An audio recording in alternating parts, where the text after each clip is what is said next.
My Quilting Friends. My name is Leah Day, and welcome to episode 100 of the podcast. And yes, it's kind of a special day. So in this episode, I just want to chat about how things have changed, why I'm still sharing the podcast, kind of what it does for me, why I started it in the first place in 2016, and what I want to do from here, if I want to change anything or, where things are going.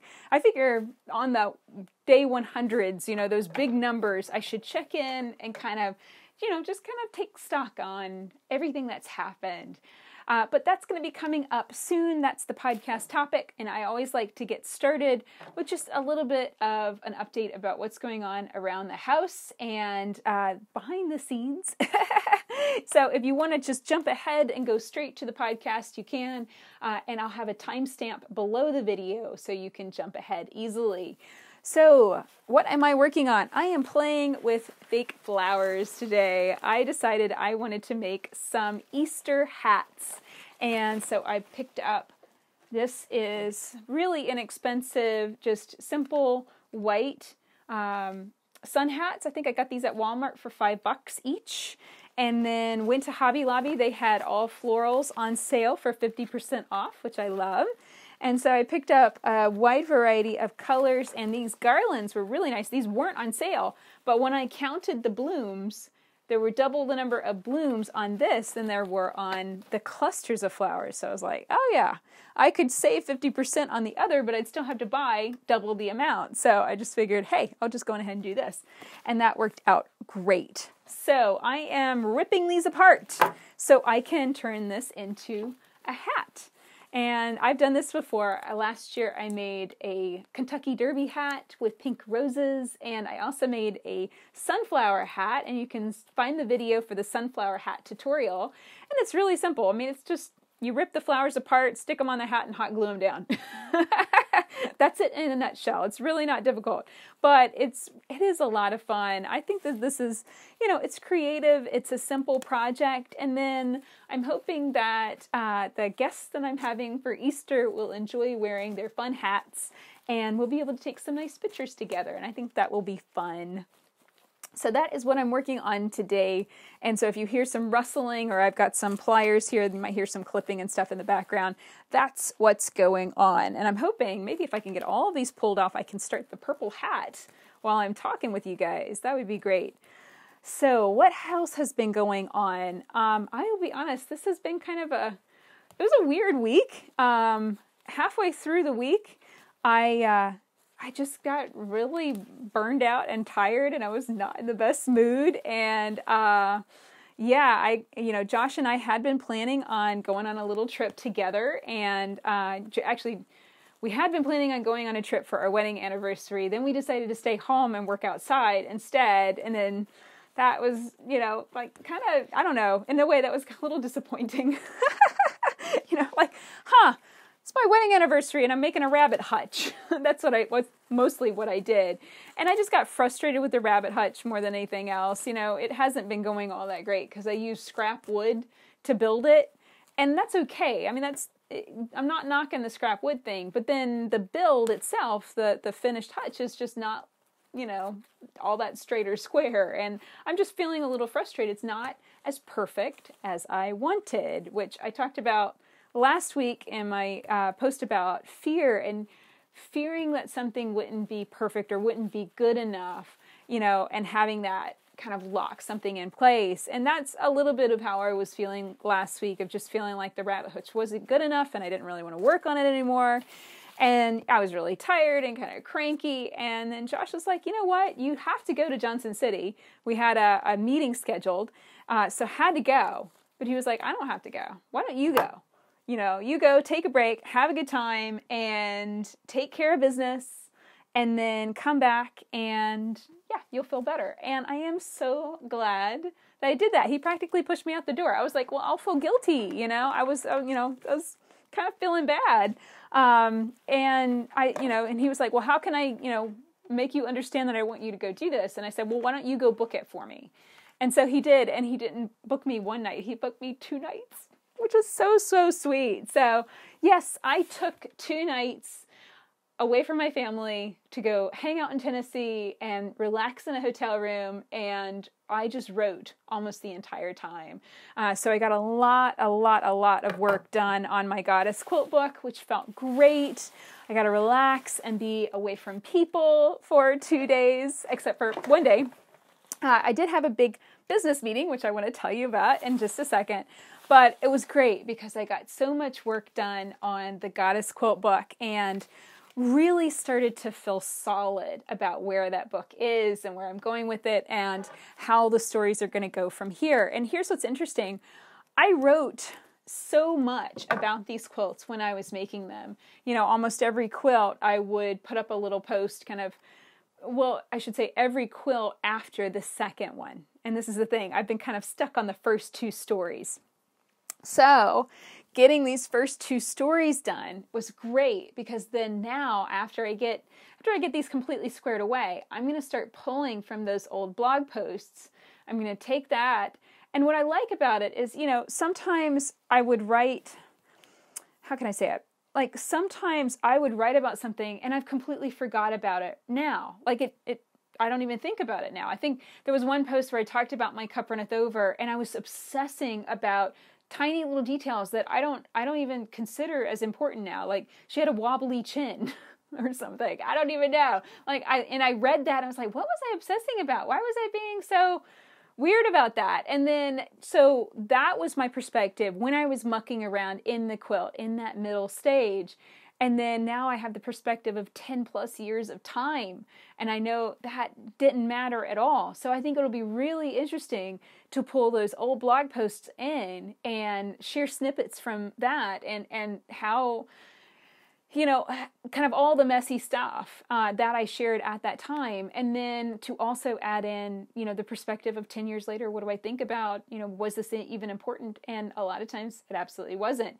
But it's really easy because there's been so much time between making these quilts and now writing this book. It's really easy, in my head at least, to kind of gloss over certain aspects and then also to magnify other aspects.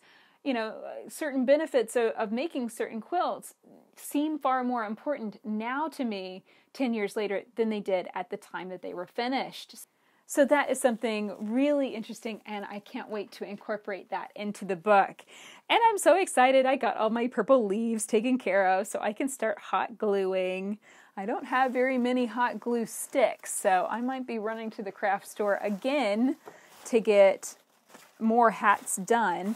Unfortunately, I don't know if you guys have ever had this experience. I had a big hot glue gun, the bigger size, and it just went out. Like it just stopped working completely one day, and it was really, really frustrating. So all I've had is my mini hot glue gun, and I actually have liked it a little bit better because it's quicker to heat up. I don't know. I'd love to hear your perspective on hot glue guns. If you do hot glue gun art, it's fun. So I'm going to rip off this band, I think. I don't really particularly like that. And I'm going to go all the way around with, I need to also tie up. I think I'll tie that up nicely. I really like it, especially on an Easter hat. I think it looks good if it kind of pulls up, the brim pulls up on one side. And I think I'll put a really nice big honkin' flower right there. I did consider cabbages and vegetables, but I resisted. That will be a hat one day. Maybe I'll make that into a costume. Speaking of costumes, one of the fun things that I did a couple years ago with fake flowers was I made a whole flower mask, and that is Flower Girl. So I made a flower mask, and it turned into a headdress, and it completely covers up my face so that when I wear it, I can't speak, and I can mumble a little bit, but that's about it. And it feels amazing to get into Flower Girl and kind of become that character. And I need to pull that out. I was just thinking about that, how I haven't been Flower Girl in I think in over a year or so. So, and we have different festivals and stuff. We've got the Liver Mush Festival in Shelby, North Carolina. Just in case you want to taste and know what liver mush tastes like, then you can get it fried and tempera'd and boiled and a lot of other ways too. So yeah, we're famous for that festival, which is not really a good thing to be famous for.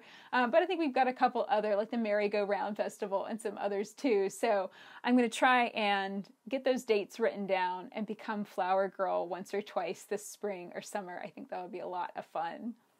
So I think I'm going to stitch up this brim so it stays put, and then I can start gluing on my flowers. So Miss Bunny is here with me today, and mostly because I wanted to remind myself to tell you I did finally finish my spoon flower panel, and I have the test fabric shipping to me this week. I'm super, super excited about that. So this is going to be a cut and sew panel. So you can cut out all of the pieces on the outline and stitch it together. And the last time I did this, in fact, actually this dress was made that way. This was one of the test panels that I did, and it came out great. It came out absolutely perfect. I did not wash the fabric before cutting it. Instead I just starched it, and then got started cutting everything out and stitching it together. And I think that's really the best way. I don't think you want to wash it when you're going to cut out the pieces and everything's going to be so delicate. Although I think I will test that a few times just to see, if it actually messes it up to wash it. I want to know that. Yeah, I'm going to run a few more tests and also play around with some colors. And one of the ideas that I've started running with is a Color Me, Miss Bunny. I started drawing. So I printed out the pattern again on plain paper and started drawing over the surface with my free motion quilting designs. And the idea is that you can get the spoonflower panel and then color in and make a beautiful coloring Miss Bunny, or you could give it to a little girl and she could color it. I think that would be a lot of fun. And it's like, really, really small spaces, like the adult coloring books that are so popular. And I think that would be a lot of fun. That will be a lot of time to put together because I have to draw, I have to use Illustrator and draw out all of those lines. And I'll be honest, that kind of clustery effect with free motion quilting, that's not my favorite. And I got this far with that, and I just decided, I think I'm going to go back to the drawing board on that one. It's not working out exactly the way I like. And that's okay. It's good, I think, to try things and experiment. And I like that, but I think I want to go in a different direction. That's good. And it's just going to be fun to just experiment and play with lots of Miss Bunnies, and definitely want to do something fun for the 4th of July. I'm thinking stars and stripes and some funny thing, fun things like maybe fireworks or something. See if I can do something neat in Miss Bunny's dress. So that is what I've been working on there. And what else has been going on? So I got all that writing time in, and I was in Johnson City, Tennessee, because I was meeting Bob Bolton, and he is the dealer, the owner of the Long Arm Sewing Center in Kingsport, Tennessee. So I drove up and hung out with Bob one afternoon, and we are going to be putting on an event together. And so this is really, really exciting. I've been wanting to do something like this for years. So the event is going to be a 2-hour seminar, one for long arm quilting and long arm quilters in the morning, and then another 2-hour seminar focused on home machine quilting in the afternoon. And I think this is going to be so much fun. I'm looking forward to pulling out a lot of quilts and a lot of books. It would be my wildest dream to have the Goddess Quilt book done in time for this event. I don't think that's going to happen, but I can hope. I can work my tail off in order to make it happen, right? I can try. We'll see. But definitely bringing, the books that I already have and the rulers. We're going to really do a lot of focus on ruler foot quilting and free motion quilting. It's going to be a blast, and I'm really looking forward to it. So we don't have an official date set yet, but we have 2 dates that are kind of floating around, and we're just checking on the event space that's available and getting everything sorted out. So if you would like to know more, let's see here. Where can you go? Check out the Long Arm Sewing Center in Kingsport, Tennessee. Or you can go to leahday.com/events and I will have at least a little bit of information posted there. I will try and keep that space updated with the latest about this event. So yeah, I'm really excited. And this is very, very early days, but Bob and I are both really excited about this. I came home and told Josh all about it. He was like, yeah, this is going to be awesome. We're going to have a great time. You know, the biggest reason why Josh and I haven't taken on this kind of stuff is because it's just the two of us, and it's really hard to plan all that out and, you know, do all the 9 yards behind the scenes. It's really expensive. It's really risky. And going in with a dealer like Bob is really making this so much easier. He's got staff, he's got plenty of help, and that's really going to make a big difference. And I'm looking forward to being in front of people and getting to hang out and have a good time and teach quilting and do my thing, right? So I think it's going to be a blast. So be looking forward to that. It's going to be in the summer, either towards the end of June or towards the end of July. Don't know yet, but I will definitely keep you posted. So a couple other things that I've been working on today. I was going to go out to the Crafty Cottage and write all day. That was what I was going to do. And then I realized, you know, I had this whole list of stuff that I've been kind of putting off when I was working on my other book that I since shelved. You know, I had a lot of other stuff going on, and I had just been kind of, you know, saying I can't work on that right now. And I'd been saying no to a lot of different projects over and over and over again. And, you know, Miss Bunny Spoonflower was one of them. Finally got that taken care of. You know, it was just kind of this over the weekend. I decided, you know, I had a choice. I could either keep screwing in the roof on my rabbit hutch, which wasn't going well, or I could come inside and just get putter around a little bit on that Spoonflower panel and get it done. And I decided to do a little bit of puttering instead, and went inside and knocked out that Spoonflower panel. I'm super, super excited about it. And I kind of felt the same thing today. I meant to go write and to focus on just the Goddess Quilt book. And then I got on my computer and I was like, you know, I really need to get another batch of rulers designed. That's what I've been really wanting to do. I had so many rulers in my head floating around, and so many things that I've been wanting to quilt, but really would be so much easier if I had a ruler to help me with it, like circles. Circles are a beast on the long arm. I mean, circles are a beast in general, but they're hard. They're hard to quilt consistently. They're hard to make that shape. And I really wanted to design a circle ruler that would have a lot more guidelines than what I'm seeing out there right now. I really like to be able, if I want to make a row of circles, I want to make sure that that row is going to be straight and square. You know, I want to know that it's going to be right, basically. And I'm really excited about these. So all day today, basically, from the time I sat down on the computer to the time I came upstairs because James got off the bus, was spent working on the rulers. And it was good because Dad was working on something and he got done just in time. And I said, okay, Dad, I got something for you to prototype. So Dad's going to be prototyping those for me and cutting them out of something. I don't even know what. We'll have to test it. And then I'll be able to test them and see if they need, tweaking, if I need to change the designs. I don't think so. It's really, I have a, kind of a complicated process. I draw a lot when I'm on the long arm, and then really think about how a shape, like a circle, is going to match up with something else. And when I'm on a quilt in particular, like I did a lot of testing and playing when I was on the double stripe diamond quilt. And especially something like that, it's like, okay, I have a line, I have a space, I want to quilt something within that. What do I need in order to be able to space that out and make that accurate? And, writing down and keeping good notes has been essential for this process. And yeah, I'm really excited about these. I think they're going to work out really well.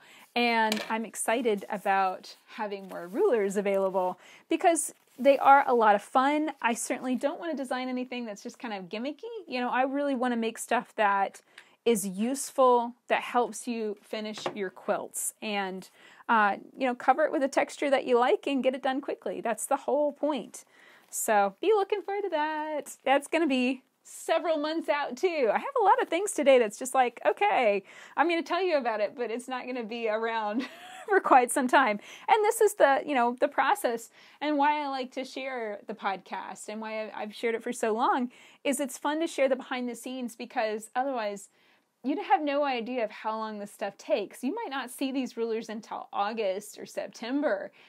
That's reality, that's just how long it can take, and the more hands and, fingers that are in the fire, the longer it seems to take as well. And I've just learned to be really patient and trust the process. Sometimes I find that when I rush through something, it ends up having a mistake in it or something like that, and I don't want that. So yeah, I think all of this stuff takes a lot more time than even I expect sometimes. So it's all good. It really is.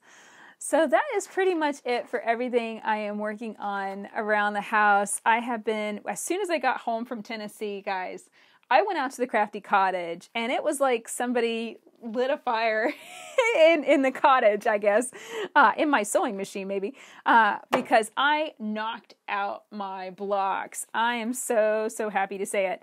And I am focusing in on quilting my blocks now. I am ahead on the Friendship Quilt Along, and yeah, it feels really, really good. It is a very big quilt. It is a very big quilt along, and I'm glad I'm at this stage. I basically got all of my blocks pieced, which feels awesome, and that way I can be ahead enough where I can be shooting videos that you guys need for help putting it together.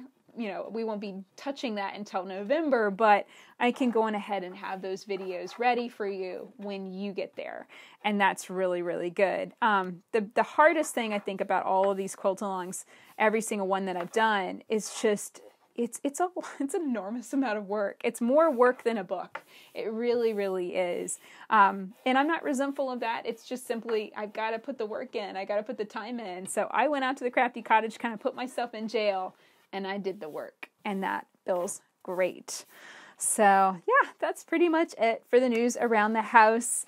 And a super special thank you to our many new members of the Quilt Friends Club. So this week, Marilyn Roberts, Donna Johnson, Terry Morris, Janet Craig, Marlene Karen, Lynetta Knock, Kathy Hoffmeister, Sue Satchwell, Brenda Less, Sandra Morency, Sonia Terralong, Susan Tarosky, and Jane Steckley all joined the Quilt Friends Club, and super thank you to you all.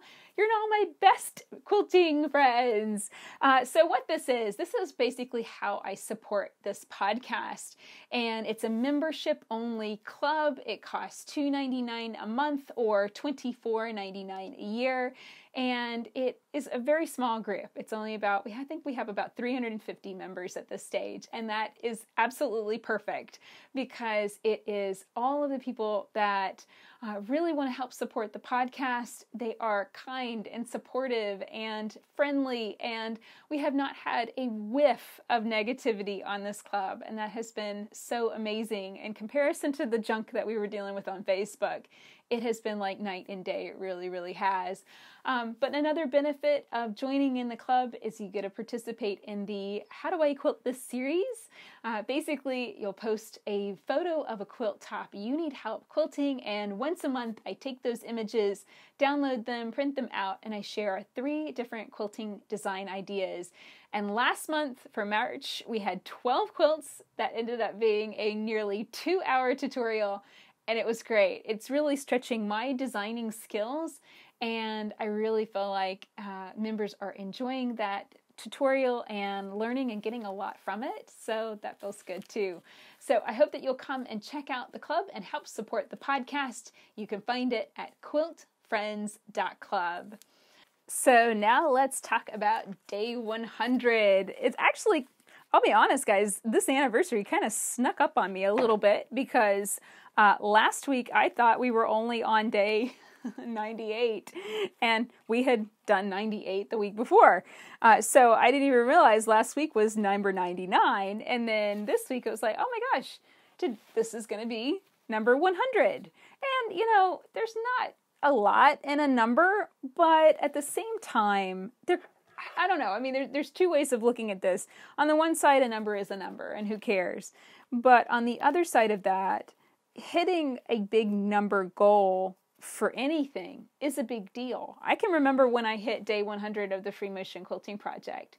That was a big deal, you know? I remember hitting day 50 of the Free Motion Quilting Project. That was a big deal because I think up until that point, I had been sharing designs every single day.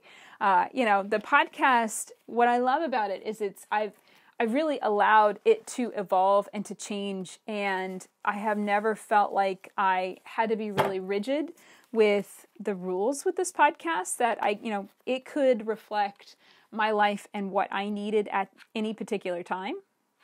So I got started with this podcast in the fall of 2016, and I'll be honest, around that time I was feeling really, really lonely. I did not get out much. I don't do a lot of events, I really don't. And I was feeling lonely in the sense of just not feeling very connected to the quilting world.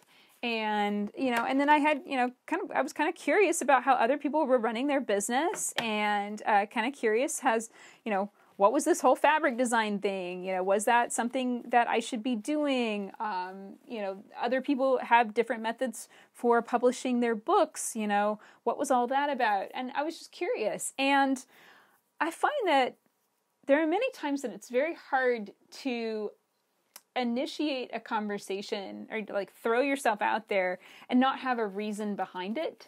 Especially kind of the, hey, you want to go for a cup of coffee? I don't know. Maybe it's just me. I can get a little awkward, but it was just, the podcast became very early on an icebreaker more than anything else. And I probably wouldn't have started it when I did, but I had the perfect opportunity from something I recorded at Quilt Market. So it was Quilt Market 2016. I don't go to market very often either, but I went that year because I had a fabric line with Island Batik, and I had an idea to do a schoolhouse. A schoolhouse is a presentation that fabric designers and different manufacturers, pretty much anybody that has a booth at market can do a schoolhouse. And basically it's kind of a educational kind of lesson, teaching shop owners how to sell a product or teaching a little bit about it. And, one of my goals, one of my schoolhouses that year was how to teach free motion quilting, so I was just trying to inform quilt shops how to talk about that and explain free motion quilting and break it down and have something really useful that they could take to their shops and be able to use. I decided to reach out to some friends that I had, and Krista Watson was one of my friends that had published traditionally. So she had a book out that year and had published it traditionally with Martingale. And I said, hey, why don't we do a lecture, kind of like a Comic-Con style, where each of us kind of takes turns talking about the different upsides and downsides to our form of publishing. I'm a self-publisher, and actually at that time I had just gone hybrid, where I had most of my books self-published, but one book was taken over and printed and distributed by C&T. So it was an interesting topic. And then Krista introduced me to Stephanie Palmer, who is the quilting planner, and she had a very, very different business model in the sense that she shared. She created a new book every single year, and it was a very timely book because it was a planner. Once you kind of hit that time that people buy planners, it's kind of that tricky thing. And so she shared about that and planning her project out, and I just found that really interesting. And it was great to feel surrounded by friends and have a project. Like, we all kind of, got together and like stuffed some grab bags and stuff. I mean, we had a really good time working on that together and having a mutual goal. And I don't get that a lot, I'll be honest. I mean, it's a lot of my day is spent, making videos alone or working on a quilt alone. And yeah, that kind of sense of camaraderie was really, really what I needed in 2016. So I recorded that publishing lecture, I guess we could call it. Yeah, that publishing, that lecture on publishing, and then I had it recorded. So I put that up as podcast episode number 1 and just kind of jumped in with both feet. And I'm so glad that I did that, because I've been thinking about making the podcast for a long time, for about pretty much actually over a year. But, this is one of those things it's really easy to just think about something. Just think about it and think about it and think about it. You just keep munching on it and munch on it some more. You feel like you're getting something done, but you're not actually getting anything done. Not really. And so having that first post was really the catalyst that I needed. And it let me know just how hard this was going to be. Podcasting is not making a video. It really isn't. They're very, very different things. And I'll be honest, at the beginning I was trying to do podcasting the whole right way, which ended up not being the right way for me, but I tried to do everything the official correct way that other people did it. And, that's a new podcast episode out every single week and audio only, so no video, and to do a transcript and all this other stuff. Well, very, very quickly, that didn't work. It really didn't. I didn't realize how much time it was going to take. I didn't realize how much effort was involved. The audio editing was brutal. It required a brand new program that I'd never messed with before, and it was quite a learning curve. I already had a good enough mic. I felt like my mic was solid, so that was good. But I was so used to the video already. I was used to looking at a video camera and talking to it. So it just, sometimes it was a relief. I didn't have to go put on makeup or anything like that. But sometimes it felt like something was missing. So it took a few months. Maybe, actually, I know I slowed it down pretty quickly. I think it was before episode number 20 that I slowed things down. So I slowed it down because I just could not keep up with the podcast and have an interview recorded, because I was doing interviews with every single podcast then. And I couldn't get enough interviews in to have a new episode every single week. And then I was still doing all the stuff I was normally doing. The podcast was just a new extra video on my plate, in addition to everything else, and all of this audio editing that was brand new, and an interview, which, I would book out an hour of the day for the interview, and it ended up usually taking longer than that, because a lot of times I would have, we might have an issue getting on Skype together. There might be a miscommunication about time. There might be a mic issue. Any number of things can happen. And then sometimes, I might not be ready. Sometimes the other person might not be ready. I mean, a whole host. Like, every podcast interview is an adventure. I'll put it that way. It's always an adventure, and not in a bad way, but just there are times that is tolerable. For me, I'll be completely honest, and there are times that I absolutely can't handle it. And that's why sometimes I go through periods of having lots of interviews, and sometimes I go through periods of having no interviews. And that is, I'll be completely honest, guys, it's just how it works. There are times I don't have the time to do the interview thing. And it took me a few months of making the podcast before I was ready to give myself permission to start changing it and making it what I needed it to be. And it got down to the point where it was like, okay, I'm either going to quit or I'm going to change it. And thankfully, I had experience with this before. That was basically when I chose to slow down the Free Motion Quilting Project. I think it was day 45, 50. When I decided to slow it down and to start publishing the designs on a slower pace. Up until that point, I had published a design every single day. And that was a design, photos, and video every single day up until that point. And then I was also building a business, and I had a 2-year-old, and I can just keep going with the ands. It was insane. It was crazy, crazy, crazy, crazy, crazy. And the day I gave myself permission to slow that down, it was okay, I'm either going to die a terrible death from complete overwork burnout, or I'm going to slow this down, or I'm going to quit everything. You know, it was like 3 choices, which one you want to take. And the choice I took was, okay, let's slow it down. That's the easiest option, right?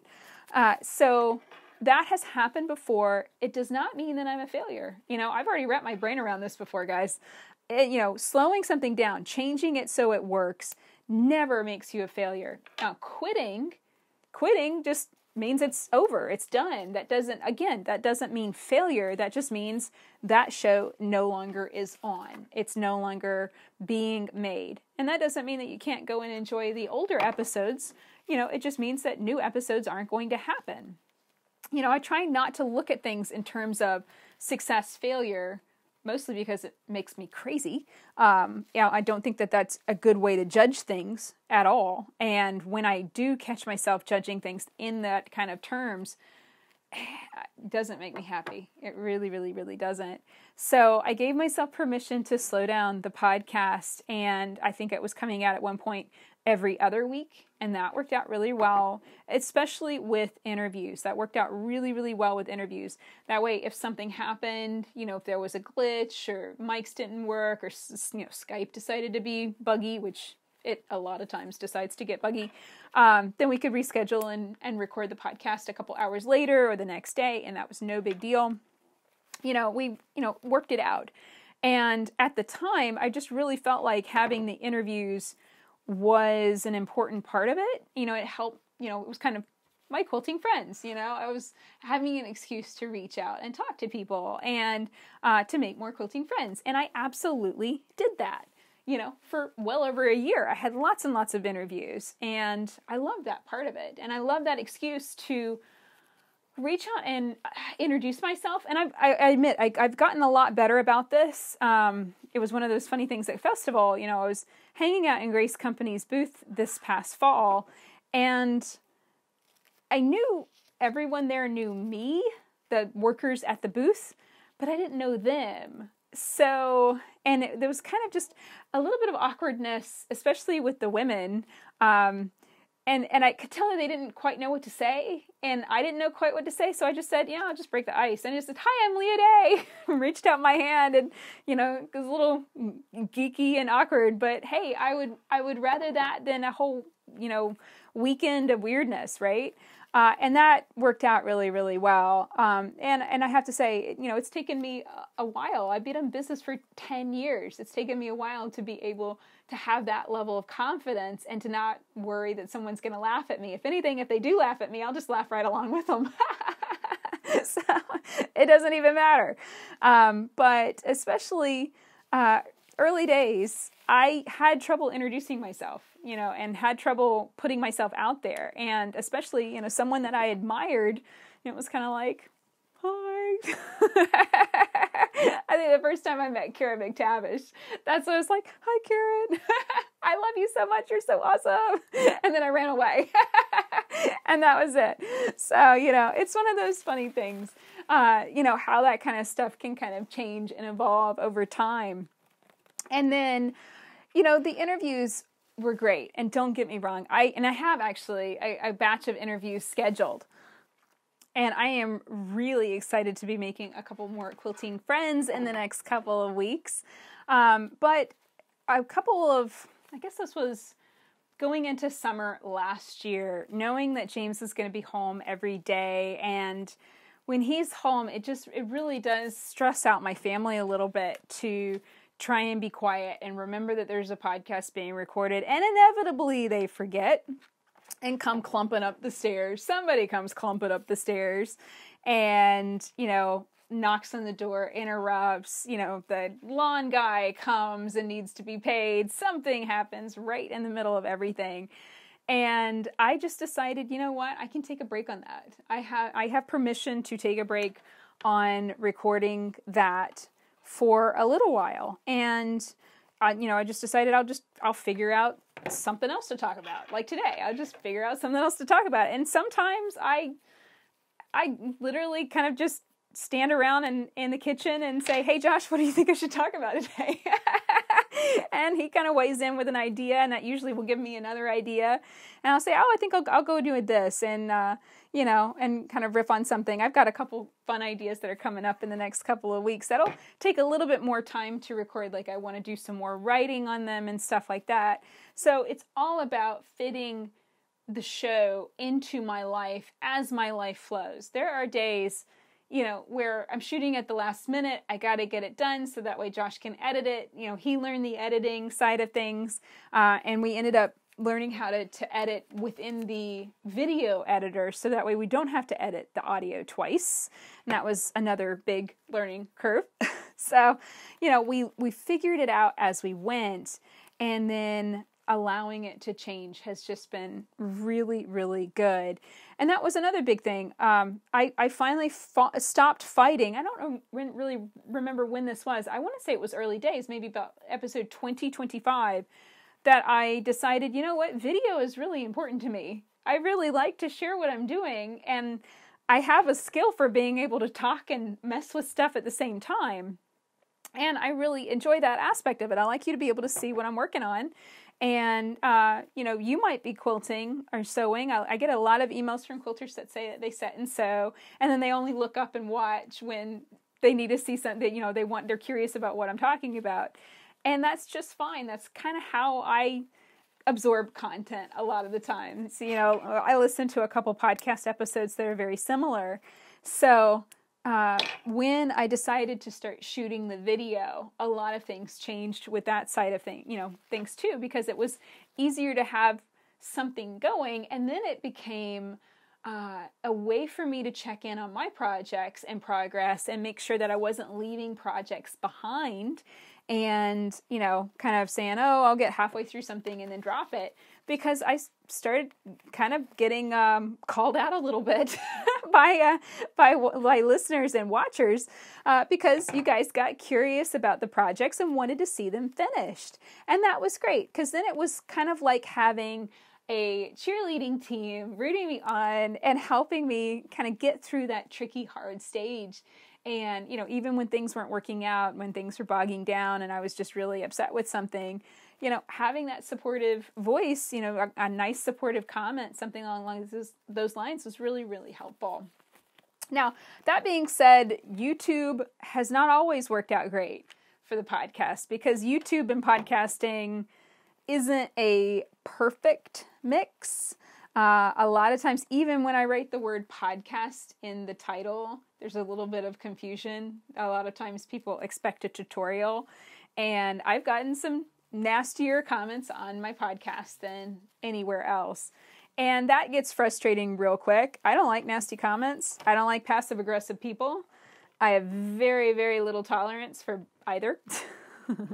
So, that's not a lot of fun. And, and I find on the older videos when I wasn't explaining, I take that little minute to explain how the podcast works, and then I share an intro, and then I'm going to get to the topic, and there's a timestamp and the whole 9 yards. I only just recently started doing that, guys. That was only like 5 episodes ago that I started giving that little warning.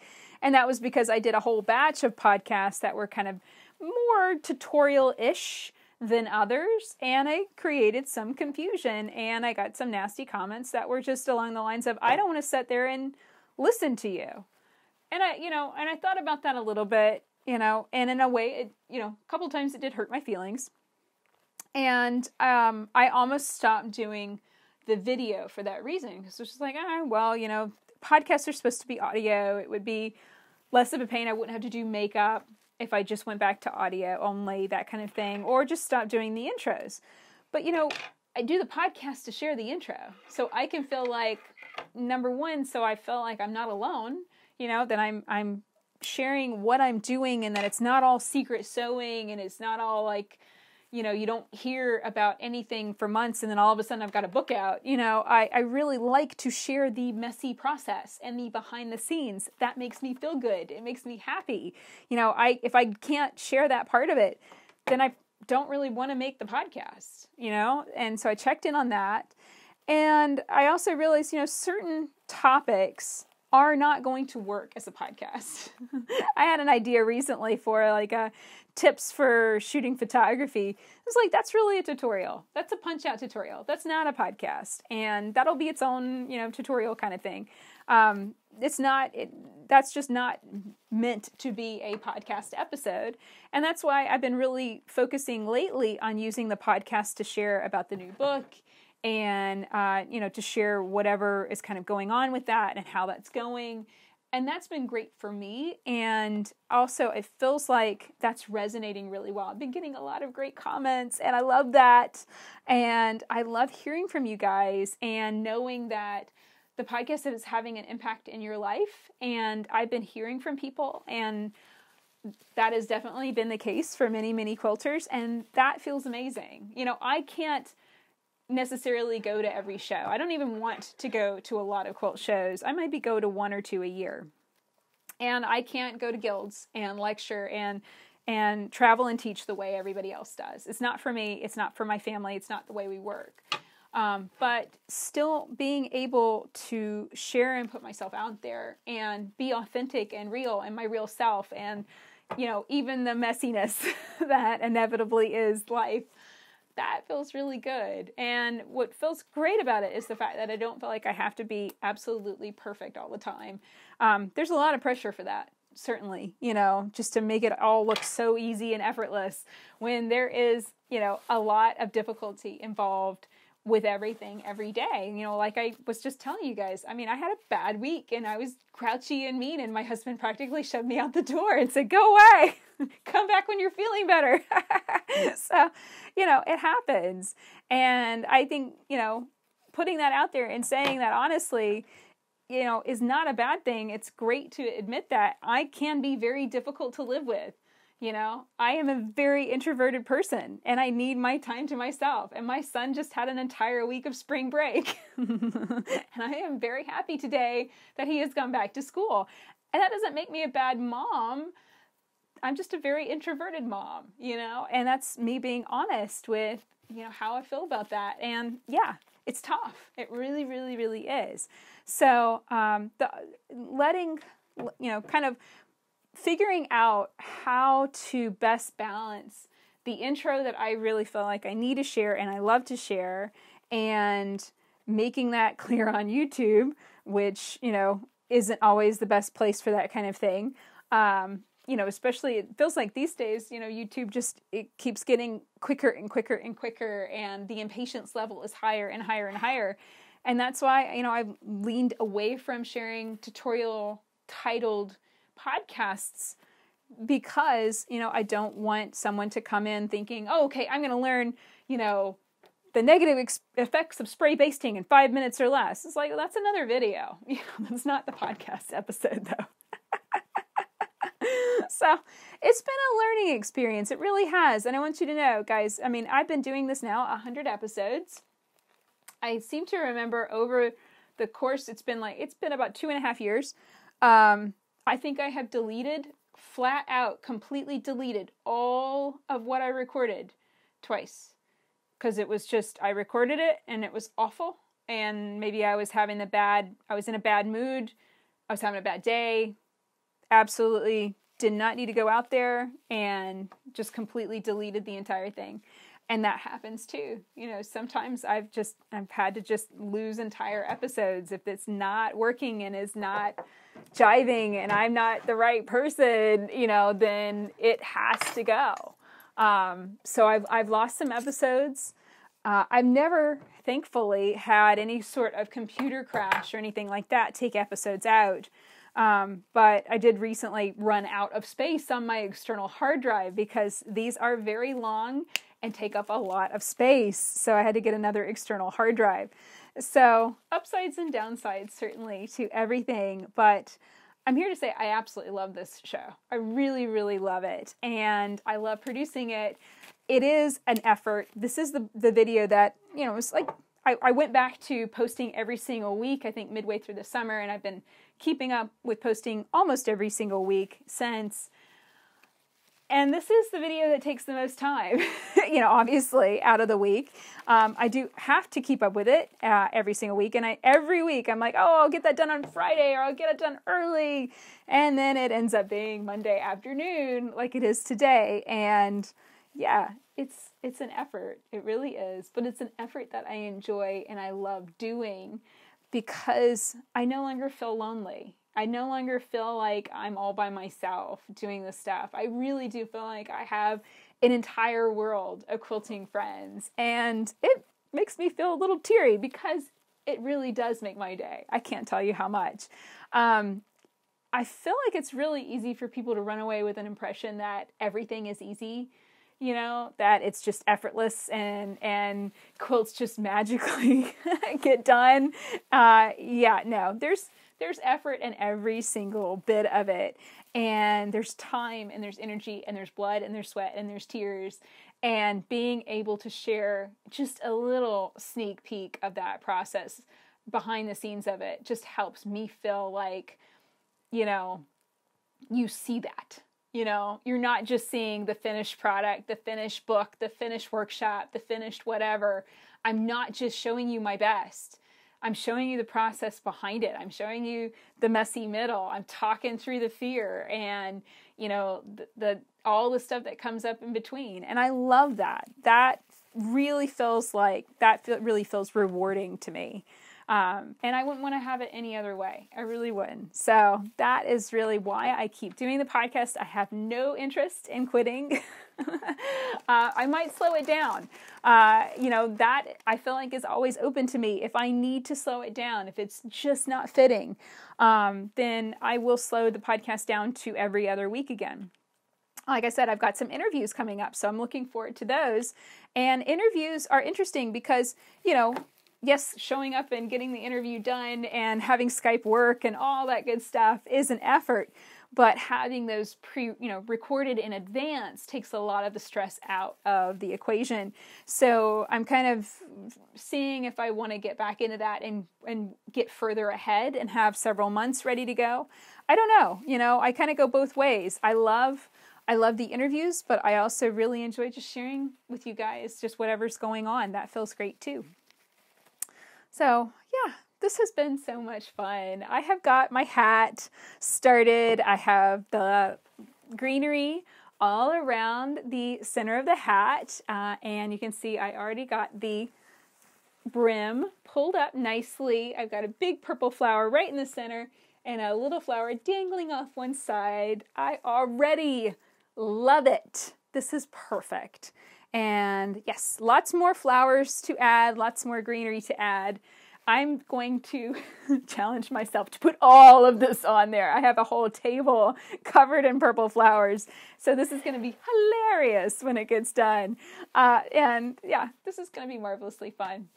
So I hope that you enjoyed this episode, just hearing about the podcast, the behind the scenes of it, how things have changed in the last 100 episodes. It has been 2.5 years, so no, it hasn't been every single week, sometimes not even every other week. Sometimes, actually, I don't think I've taken a break longer than, 2 weeks out, but it has definitely been something that challenges me to stay honest with myself. It has pushed me to be open about what's going on and to put things out there that I might not normally put out there face to face in a video, which has been fun too. I find that in a lot of ways, I used to share a lot more personal blog posts, and I feel like the podcast kind of just took over that. There's sometimes that I feel pressure to go write more blog posts, but then I think, you know what, that's already in the podcast. I already talked about that. I already shared that. And it just feels so much easier to share it that way. So yeah, I think this is just the normal evolution of the internet and how people are listening and absorbing content. I know I enjoy listening to podcasts where a person shares about themselves. I kind of took this whole model from Joanna Penn of the Creative Penn podcast, and I love her format, and I love the episodes where she is just talking and sharing what she's learned and her perspective and not having a guest on, because then it's getting, I'm a fan of hers and it's getting her information and content. So that's really, why I share the way I do and why I love it so much. And just this week, it's actually really, really filled my bucket. Someone on our Quilt Friends Club asked if I would make Hello, My Quilting Friends t-shirts. So I was like, hey, if you want them, I will make them. So I am going to be designing some Hello, My Quilting Friends t-shirts so we can wear those and enjoy being quilting buddies together. And I love that. So there are so many ways, I got to say, there are so many ways that you can fill somebody's bucket. And guys, you do it every single week. You share amazing comments. You are supportive. You ask me questions and call me out when I'm like hiding a project. Like, oh, I'm just not going to mention that project. I'm going to just kind of push it off into the shadows and not mention it again. You guys are keeping that going, and that means that you are listening and engaged and are enjoying the podcast. You want it to continue, and that means a lot to me. It really, really does. And it really does help me feel like I don't have to leave the house. I don't have to travel and teach to know you guys. I see your names and I recognize you guys every single week, the people that comment really, really frequently.